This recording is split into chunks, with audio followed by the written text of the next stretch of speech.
Garuda Express, an international courier service. మనం క్రికెట్లో కోహ్లీని సచిన్ తర్వాత సచిన్ అని అనుకుంటూ ఉంటాం. నిజంగా అంత గొప్పగా ఆడతాడు కోహ్లీ. అయితే ఇప్పుడు ఆ దేశ మీడియా కోహ్లీని ఎందుకు తిడుతుంది, అసలు ఆ దేశ ఆటగాళ్ళకి ఎందుకు అంత అక్కసు, ఒకసారి ఆ డీటెయిల్స్ చూద్దాం.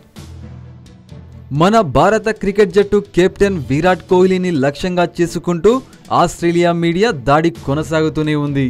ఇంతకు ముందు తమ బ్యాట్స్మెన్ పెవిలియన్కు తిరిగి వస్తుండగా కోహ్లీ బాటిల్ విసిరాడని, పీక తెగిపోద్దన్నట్లు సంజ్ఞలు చేశాడని గాలి కబుర్లు పోగేసి రాసిన ఆస్ట్రేలియా మీడియా తరువాత హద్దులు దాటి కోహ్లీని జంతువుతో పోల్చి అక్కసు తీర్చుకుంది.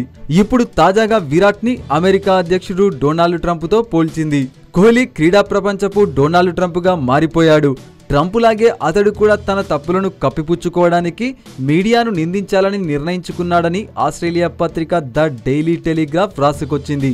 కెప్టెన్ స్మిత్ మరియు ఆస్ట్రేలియా జట్టు గురించి కోహ్లీ చాలా హీనంగా మాట్లాడాడని చెబుతుంది. ఆస్ట్రేలియన్లు మోసగాడని ఆరోపించిన అతడు అందుకు ఎలాంటి ఆధారాలు చూపలేదని, క్షమాపణలు కూడా చెప్పలేదని అంటున్నారు. ఆసీస్ ఆటగాళ్లు తమ ఫిజియోఫాట్రిక్ అర్హతను అగౌరవపరిచారన్న కోహ్లీ ఆరోపణలను ఆసీస్ ఆటగాళ్లు స్మిత్, వార్నర్ తిరస్కరించారని ఆ పత్రిక చెబుతుంది. కోహ్లీపై ఐసీసీ ఎలాంటి చర్యలు తీసుకోకపోవడం పట్ల నిరాశ వ్యక్తం చేస్తున్నారట. క్రీడా స్ఫూర్తి అధికారికంగా చచ్చిపోయిందని కోహ్లీ నిరూపించాడు. ఐసీసీ నిబంధనల ప్రకారం క్రీడా స్ఫూర్తిని ప్రదర్శించడంలో కెప్టెన్ ఆదర్శంగా నిలవాలి.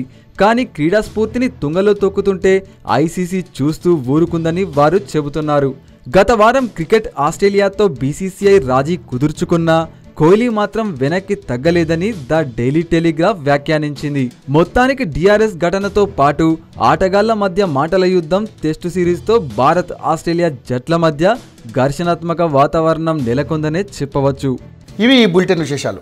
మరో బులెటిన్లో మళ్ళీ కలుద్దాం. అంతవరకు సెలవు. నమస్కారం. హాయ్ యోయో వ్యూవర్స్, సబ్స్క్రైబ్ చేసేటప్పుడు అక్కడ ఉండే గంట సింబల్ను ప్రెస్ చేయడం మర్చిపోవద్దు.